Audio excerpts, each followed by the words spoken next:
ఇతరుల వాడకపు నీరు మన గృహంలోకి వస్తే దానివల్ల వచ్చే అనర్థాలు ఏమిటి?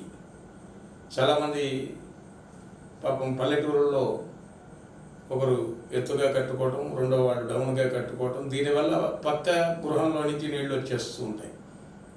సరేలే, వాళ్ళకి ఏం చెబుతాం? దయచేసి అలా వెళ్ళే ప్రయత్నం ఎవరు కూడా చేయకూడదు. అలా కనుక చేస్తే అన్యక్షేత్ర జలం స్వదాగమనం హానిశ్చ కోలాహలం, అంటే హాని, ఇవి ఒకదాని వెనక దెబ్బ వెనక దెబ్బ దెబ్బ వెనక దెబ్బ పెడుతూ ఉంటాయంటారే, అలాంటి ఇబ్బందులను కలగజేస్తే ఆ వాడకపు ఇతరులు వాడిన నీళ్లు మన గృహంలోకి వస్తే. ఇంకా ఏమన్నాడు? యమతుల్యం తదాగేహే. యమతుల్యం అంటే ఇక యముడు వచ్చి అక్కడే కూర్చుంటాడు, ఎందుకంటే రోజుకొక ఇబ్బందిని పెడుతూ ఉంటాడు, ఇంకా వేరే ఇక చెప్పక్కర్లా. అంతేకాక భర్తృగేహే వినాశనం. భార్యాభర్తలు బాగా కలహం పెంచుకుని కొట్లాడుకోవటం, తిట్టాడుకోవటం, పోట్లాడుకోవటం, అవసరం వస్తే వాళ్ళకి హాని కూడా కలుగుతుంది. అందుచేత పొరుగు వారి యొక్క వాడకపు నీళ్లు మన దొడ్లోకి రాకుండానే ఉండాలి. అలా కనుక చూసుకోగలిగితే వాళ్ళకి వీళ్ళకి కూడా క్షేమమే.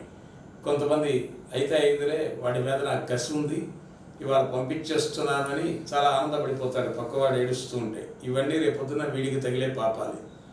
ఎందుకంటే సహజంగా మనం చేసేటువంటి పాపాలు వాక్కుతో తిట్టామనుకోండి, ఈ జన్మలో, వచ్చే జన్మలో నత్తివాడుగాను మూగవాడుగాను పుట్టాల్సి వస్తారు. చర్యతో చేసామనుకోండి, కాలు చేతులతో తన్నామనుకోండి, ఆ రెండూ లేకుండా పుట్టాల్సి వస్తుంది. అట్లా దేనితో మనస్సుతో ఎదుటివాడిని హింసించామనుకోండి, వాడికి ఎంత కోటీశ్వరుడో మహానుభావుడు, కోట్ల రూపాయలునే మనశ్శాంతి లేదని ఏడుస్తున్నాడు వాడు. ఇవన్నీ కూడా గత జన్మలో మనం చేసిన పాపం. అందుచేత ఇది మన గృహంలో వాడిన నీళ్లు వేరే వారి గృహంలోకి దొడ్లోకి వెళ్ళకూడదు.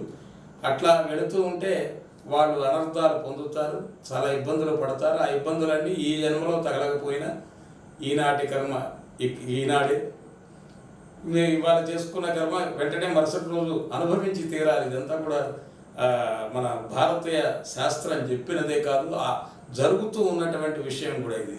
అందుకని కర్మ సిద్ధాంతం అంటారు, ఇదే కర్మ సిద్ధాంతం అంటే. దుష్కర్మ దుష్ఫలితాన్ని ఇస్తుంది, సత్కర్మ సత్ఫలితాన్ని ఇస్తుంది. ఒకటికి మంచి చేస్తావు, ఆ చేయటానికి చేసినటువంటి కర్తకి, దాన్ని ఆమోదించిన వాడికి, ప్రోత్సహించిన వాడికి, వీళ్ళందరికీ సమభాగాల్లో పుణ్యాలు వెళతాయి. పాపమైనా కూడా ఇట్లానే పెడుతుంది. సారపు ధర్మము అక్కడ మహానుభావుడు భీష్ముడు కళ్ళ ముందు జరిగినాయి. ఏవి? ద్రౌపదికి అన్యాయం, నోరు విప్పి మాట్లాడాల. ఆయనకి పడ్డ శిక్ష ఏమిటండి? అంపశయ్య మీద పడుకుని ఎదురు చూశాడు మరణం కోసం. అందుకే అనాయాసైన మరణం, ఆయాసం లేకుండా వెళ్ళిపోయిన వాడు ధన్యుడు. అది పూర్వజన్మ సుకృతం ఉంటేనే జరుగుతుంది.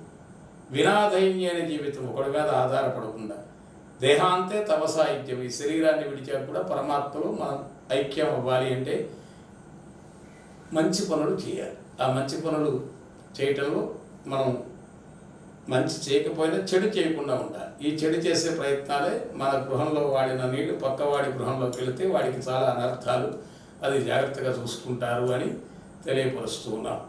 జై శ్రీమన్నారాయణ.